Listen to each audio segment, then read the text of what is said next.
Hi, my name is Louise and I'm a current student at Middlebury, and I am making this video because I used to have this friend who every year around this time when students were asking questions like, is Middlebury good with mental health? I'm concerned because I have trauma and a weird family background. Will Middlebury be okay for me? They say that they'll support me, but I don't know if they really will. My friend would be in these comment sections giving them advice, giving them answers, and that's actually how we met, was genuinely a Reddit thread where she was saying, oh, I've had really bad experiences with Middlebury and support, and I saw that thread and I was like, girl, me too, girl, me too. And I am continuing on with that trend because my friend is dead. She's dead. Yeah. And there's no fun way to say that, no chill way to say that. She died in a really preventable way. And Middlebury, and actually, you know what, I am just going to talk about her death. So she got into a bike accident on campus, was taken away by an ambulance, returned to campus. No one was assigned to check up on her, even though she was known as a high-risk person because she was dealing with substance use disorder. And she also was a really good student, was getting straight A's, just happened to have a substance use problem for which she had a treatment team and had people that she was seeing. And that past summer, I did not know this because I had been, we were really close, trusted confidants. We'd met online, didn't really hang out on campus in person, but she was my go-to person whenever the school tried to do something just whack and really wrong to me, because she had been there and she knew exactly what that was like and exactly how Middlebury does this thing where they lure students in by saying, you will feel like you're at home. We will be like a family to you. And then when you actually need support, they will refuse to give it to you. They will give it to you with really bizarre, really terrifying conditions. I think one of the very, very few things that I think when I was trying to decide whether or not Middlebury would be a good place for me, that would have made me think twice, is if I had understood that so much of the support that they say that they give will go like this. You'll be told, oh, you're looking for this, and sometimes the this will be something as simple as, hey, I have a professor and I just got a head injury and I need this professor to let me turn in this essay and understand why I should be able to get points back in this lab when lab prep was on screens and I wasn't allowed to be on screens during that day. And they'll say, okay, well, you just need to meet with this person. And then you'll meet with that person, and that person will say, okay, well, I'm not really sure if I can give you that help, but I would like to get to know you better. Can we meet again next week? And then you're kind of like, well, I just need this one thing. Why do you have to meet with me next week? And they're like, well, because I really want to get to know you better so I can support you better. And you're like, well, I'm a really busy student, and it also feels like you're asking me more about my personal life, and I'm not comfortable with that. And then it becomes this thing where they will ask you more and more details about your personal life, about your medical history, about your mental health, about any injuries or conditions that you have. And then they will use those details against you. And when you start to feel like, hey, I maybe don't feel okay telling you that I'm really sad all the time, if you then start telling me every single week, well, since you're really sad all the time, you just need to leave college. You just need to take a medical leave. And then they'll start saying, well, how on earth can I support you if you aren't willing to be open and honest with me? Honesty is the foundation of a relationship. And because you're not in a family, if you were in a family, you would say, love is not supposed to be conditional like this. You're supposed to support me no matter what. And because you're not in a workplace, because if you were in a workplace, you would be going and talking to HR.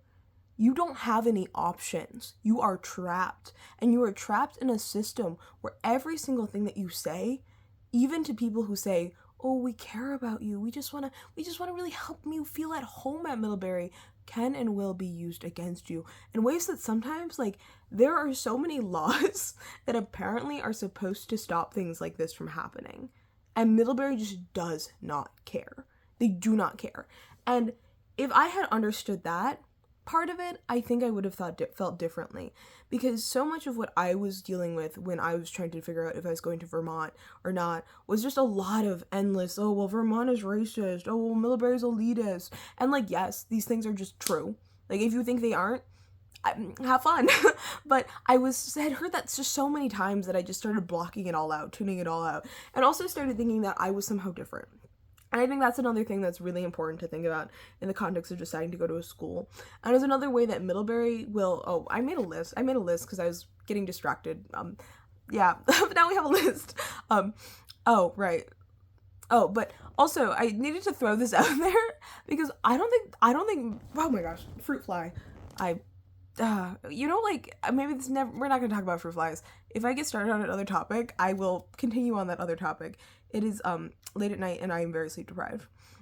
But the other thing that I wanted to say is that I wanted to talk really specifically about just the kind of tactics that Middlebury will use, because I was thinking, I was like, if I were to put out any video, and I'm someone where, guys, I've been doing improv for 4.5 years. Like, I could put out any type of video that wasn't just me being me.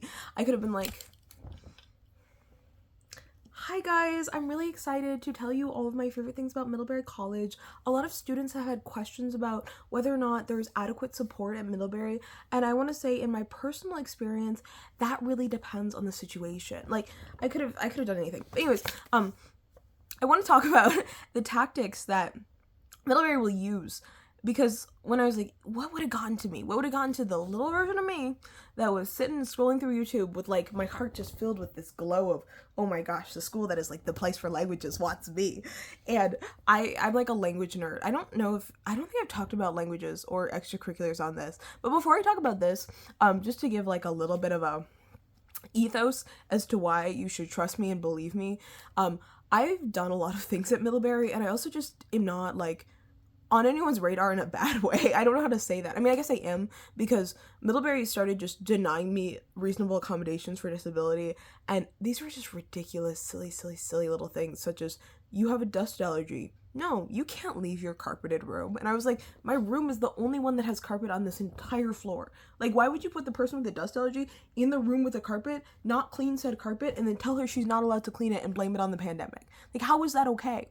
And I pretty recently found out that, like, all these things have been going on for me with Middlebury for 4.5 years at this point, and they've been kind of like, oh, well, we just don't, like, whatever you think the law is, it's not that law here.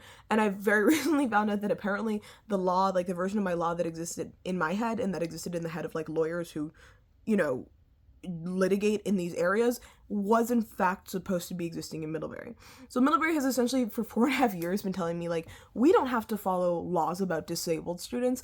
We don't have to, like, if you come to us and you say, I have vision issues, but I think I should be able to study biology, we don't have to let you study biology. We can tell you to leave the college until you can see again. Like, things like that are just really bad are really problematic. So you'll be seeing more from me. Most of it will be working on this project. It'll be released soon-ish, and a lot of that will be more kind of marketing for that, because I'm trying to fundraise to get a lawyer, mostly to get, like, paid back, because Middlebury did this cute little thing where they were like, you're disabled, you can't be here, you can't take biology classes here, we won't allow that. And then I was able to take those same exact advanced classes elsewhere where they did allow disabled students, and then transfer them back in, but I had to pay for them. And so I'm kind of hoping to get a lawyer to be like, hey, you know that fun little thing where you were like, hey, we won't let you graduate because you're disabled, we won't let you take biology classes, we will let professors tell you explicitly you need to leave college and leave your major because you just can't be there with your disabilities, even when it makes no sense, like, logically and legally just makes no sense.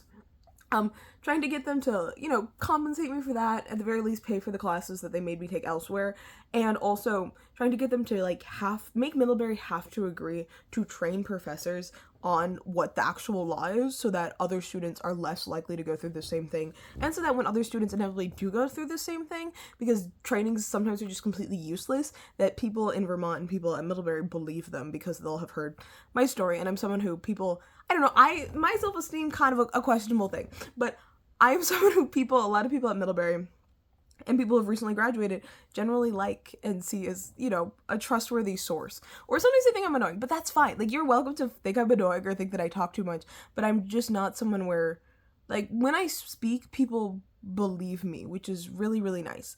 But, alright, I was gonna give my extracurriculars, sorry, once again, late night. I have been a part of so many different things at Middlebury. I've been a part of Environmental Council, Community Council, which, despite the name, effectively was an internal consulting board. When I was serving on that, I've been a part of briefly student government. I have worked for the Sustainability Solutions Lab and then became a climate action fellow. I am a photographer, and so I've been a photographer for the school newspaper, both officially and then unofficially, where I just send them photos. I also lived in the academic food house, Weybridge, for 2 years, and then I'm a part of the Mill and Polana for social houses, and then also obviously like things like Black Student Union, Queers and Allies. And I used to be really involved in the Global Health Club, and then also a club called Mixed Kids of Middlebury during my first kind of 2 years of college. But that's kind of the most of my resume-ish, and then also I've been funded for research by Middlebury for 2 separate summers, which the scopes of the projects were more broad, but a lot of them involved looking at the barriers that marginalized students have when trying to get degrees in both biology and also careers in biology and environmental studies, which is I'm a biology environmental studies joint major with a minor in Black studies. And like professionally speaking, as someone who's about to be on the actual job market, which I don't think anyone who's looking to hire me has probably gotten this far in the video, and also this is not how I would present myself to someone who was looking to hire me, but I'm interested in roles that kind of are biology, research, environmental focused, but also have opportunities to, I'm really into accessible infographics, so sort of taking scientific knowledge and making it more accessible to general audiences, and also want to try, I have like working professional French, and also we're getting there with Spanish, speak Spanish, but not professionally, although I'm trying to get better at that these next couple months, and would love to also be doing sort of that work in languages, but I like getting paid, and that's like a really big problem. It's kind of like itty field, that's like something that women tend to do. People are like, what if we just didn't pay them? And it's like, well, no, you actually kind of have to pay me. Like, this is like a real job. This is real work. It deserves to be compensated adequately. And also Middlebury tends to be very into the whole, like, you do nature things for the good of it, not for the money. And it's like, well, yes, but also money. Like, a livable wage is a very fair expectation for someone who's about to have a bachelor's degree. That was not the point. The rant I was about to go on. Oh, the thing that I was about to say that I wanted to, actually, yeah, I think younger version of me would still be watching at that point, so I still feel justified in reading this out. But I could sit here all day and tell you stories and stories of discrimination and racism and of death and things that are just going to make you go, oh God, like, why would I ever go to this school? But the thing is, younger version of me would have just tuned it all out, would have been like, no, that's the past. I am entering into the future. And so the reason I'm not going to do that is mostly that, and also time, and that I have this other project coming out that will, end up being that, because it's the story of my life over the past 4.5 years. And a lot of that was just, ooh, what if we tried discrimination? That'd be fun. And instead, I'm going to end with just really clearly talking about the tactics that I didn't know were kind of being used on me, and that if I had known, I would have felt differently. Because I expect that just as when I went to Middlebury, there'll be certain webinars or certain things that you sign up for, or I applied during COVID, like, I was class of 2020, so I never got to visit Middlebury in person, but when you're visiting, questions that you'll ask, and for ways that they will answer, I just want to make sure that you're aware that this will happen. So if you bring up things like, I've heard that students of color really aren't supported here at Middlebury, they'll either point to the existing supports that do exist and imply as though they support students more than they actually do. Also, I should mention this. This is something that I would not have cared about when I was younger. Other people would have. I currently got into the situation where Middlebury was just like, you can't graduate. It was really blatantly just like due to illegal disability discrimination. And I ended up reaching out to the NAACP, and the local NAACP president reached out to Middlebury leadership and asked to talk to them to discuss my situation and also to reaffirm Middlebury's commitment to marginalized students.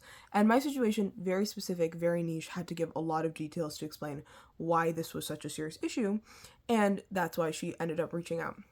Middlebury, upon receiving an email from the president of the local NAACP, which means the NAACP for the area that Middlebury is located in, they told her to never contact them again. And the president himself didn't even write the email. He had his scheduler secretary write back and say, basically, never contact us again. Bye. So that is also where I'm coming from. And I think that is something that I wouldn't have known the significance of when I was younger, but my parents certainly would have, in the context of, does your school support students of color? The NAACP tried to advocate for a student, and the college leadership told her to never talk to them again. And that means a lot. But in terms of tactics, if you say students of color aren't supported, they'll point to either existing supports and pretend as though they are real supports. They're not. They'll say, that was an issue in the past, but it's not an issue now, or this is a problem that Middlebury is aware of and we're actively working on resolving it.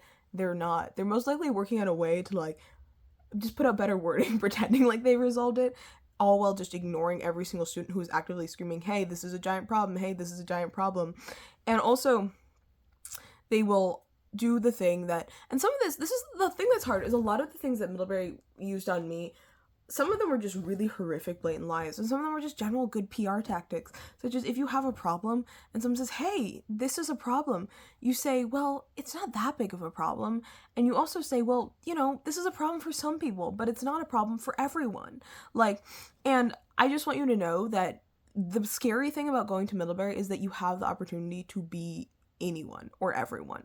Like, if there is an issue that you've heard about and you think, well, why should I care about disability accommodations? Boom, you get a head injury. Now you probably should care. You think, why would I care about the school, like, having healthcare for marginalized people? Boom, your friend is now dead. Now you care. Like, and that is one of the things that is so terrifying about entering into an environment like this. And the other things that I expect them to say, especially if you ask about really specific incidents or really specific things, is they're really big on trying to blame things on being national trends, especially the 2 deaths that were very preventable last year. And there are some situations where it is true. We're in a huge youth mental health crisis. And that's one of the reasons why Middlebury's lack of support for students is so horrifying. But it is never appropriate if you are an institution who for years has had a track record of not adequately supporting marginalized students to then try to blame preventable student deaths on it's just a national trend. Because it's not just a national trend if there were things that people have been specifically asking you for years and years and years to do that you did not do. I had a friend who is, I think, 2 years above me in college, who he was friends with a student who died before these 2 students. Like, my friend Evelyn died in a dorm where 2 years before that, another student had died, and this other student had taken her own life and had been an only child from China. And in the wake of her death, her friends all called on the school to make sure there were comprehensive mental health resources for students, especially marginalized students, to make sure that student mental health support was stronger. The college ignored them, and then 2 years later, 2 more students died. Like, you don't get to, when you're ignoring every single voice that is telling you things, say, well, it's just a national trend. You don't get to do that. You don't get to say that. You don't get to say, well, it's happening everywhere, when the way it's happening in your campus could have been prevented and people were screaming at you to prevent it before it happened. Screaming. The other thing that I want to mention that is just really scary, and that I think if I'd heard about it, I wouldn't have thought anything at the time, but then when it started happening, I would have recognized it. And that is that if you decide to go to Middlebury and you end up being in a position where you need support or you need assistance, one of the things that they will do if you start bringing up the fact that that support and assistance just does not feel adequate or does not feel appropriate is they will try to say how you're the problem. Like, if you go to someone, whatever their label title, specific title is, they're just someone who's supposed to be there to support you, and you say, hey, I feel like I'm not being adequately supported in terms of academics, then they'll say, well, we've done everything we can, why don't you leave college? But they'll phrase it nicer. They'll be like, well, I mean, have you thought about taking a medical leave? Plenty of students take medical leaves. It's really normal to just need to take some time off college to come back and be able to be your best self. And what you're asking for is like really normal things, such as the rights the law says you're supposed to have. And instead of just giving you them or saying, hey, I will set you up with the person who can actually give you this, they will just try to get you to leave Middlebury. And then if you don't leave, they'll get more and more aggressive about the fact that you are a problem and that you have personal issues. And they're very, very good at this thing where, I don't know, it's not quite gaslighting, but they will try to convince you that you are like mentally ill when you're not. And that's really scary, because if you're a student who's in a position where you're just like, like, I'm a little sad because people keep saying racist things to me every week. Like, and they'll try to say, well, have you thought about, maybe taking medication? Like, and it can be like that personal, that invasive. And you're like, no, I just wish people would stop saying racist things to me. Like, and it can be that personal, invasive, and problematic. And once again, coming from people who are not therapists, are not doctors, are not licensed, are just the school's general, these are the people who support students. And it's like, well, that's not appropriate. That's not appropriate support. That is not helpful. And it's just such a problem and so bad and so scary to know that you're going to these people trying to get help, and instead they'll first try to convince you that you're like broken, that there's something fundamentally wrong with you, that you can only fix by leaving college. Then they'll try to convince you that you're just dumb. And this one is even freakier, where they'll just be like, well, it's totally normal to not be able to understand anything or to really struggle during this year of college. And you're like, well, but I just need this like disability accommodation. And they'll be like, no, but it's like, okay, like not everyone's smart. I'm not smart. I actually was a really big idiot my whole life. I never got good grades. So why should you want to get good grades? And it's like, okay, I don't care that you never got good grades. Like, sorry about that for you. However, I, as a student who's here, like, dealing with this disability issue, asking for a reasonable disability accommodation, so that way, even with my disability, as required by the law, if this is a reasonable accommodation, I can get good grades. You should not be trying to convince me that I just need to accept that I'm just dumb. Like, it's so horrible to do that to students. And then the other thing that they'll then try to do, if convincing you that you're personally broken doesn't work, convincing you that you're just too dumb doesn't work, is that they'll try to convince you that you're unworthy of being at Middlebury. So it'll be like, well, maybe, you know, Middlebury's just not the right fit for you. Maybe you'd be happier elsewhere. Have you ever thought about that? And these are all things that, in the context of you asking for either, like, reasonable accommodations, in that context, it starts to become, like, not, I don't know, like, where exactly that's, like, illegal, but it starts to become, like, if this is the line of illegal, it's either, like, over it or it's, like, I don't know which it is, but it starts to become really problematic, and it's also really problematic in the context of just asking for appropriate support. It's really problematic, and it's really awful, and it's just something I wouldn't recommend on anyone. And I think that is the things that I wish I would have known, kind of in a slightly long, not well formatted video, but you'll get more information from me later. I just wanted to make sure to put something out now for students that are like the version of me that I was, where I would have just, like, anything that was about Middlebury, I would have gobbled up with a little spoon and a little bowl, and had just been more excited to learn more about the college or about people's experiences, whether good or bad, because I love information. But anyways, that is it. If you want to know about other things from me that will be coming out, I mean, I guess hit subscribe. I don't feel like this has been a particularly motivating video. I would not personally subscribe from watching this video, but I will have other ones that will come out that I think are more like, oh, you should subscribe after this. This is just, I guess, a sad student who's still weirdly being prevented from graduating, and it's like so illegal, but at least I now have a path sorted to graduation, and also I now know, like, just how illegal everything the college has done, which gives me at least the confidence that if I can get the money and the funds to, like, have a lawyer personally represent me, that there's a really good chance of me being able to get proper justice, which is really exciting. But also, it's really shitty in the same breath to have to, like, sit here and be like, oh my god, my friend is, like, dead. Like, she would have been writing these words, making these videos, doing these things, and she's just gone for forever because she chose to go to Middlebury, because they lied to her that they would support her, and then they just didn't. Like, it's just awful and horrific. Anyways, I guess make informed college choices, right? You know, you get to make your own path, and you also get to make your own mistakes. And I also want to say that there have been so many people in my life when I have had this horrific experience at Middlebury who have then been so quick to say, well, I told you so. Well, I told you not to go there. Well, everyone knew that Vermont was going to be bad. And it's like, well, I mean, yeah, like, some of these things were true, but I just want to be the first to say that if you go to Middlebury and you have a horrific time and your friends die and the administration doesn't care, or you have health issues and the administration doesn't care, or you get injured and the college is like, we don't care about disability laws or anyone that you might try to contact us about to advocate on your behalf, I'm not going to blame you. I'm going to see you as someone who was trying your hardest to get an education and to go to a college that for whatever reason you thought was the best fit for you. And I am sorry if this happens to you. And I'm not going to say I told you so either, because that's a really awful thing to say to someone in a horrible position. But I'm glad that you now are at least making a little bit more of an informed choice.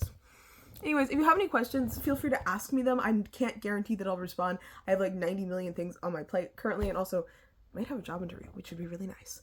Anyways, but have a lovely, I guess it's kind of hard to do this video and then end with like, have a lovely rest of your day and or night, but do genuinely have a lovely rest of your day and or night.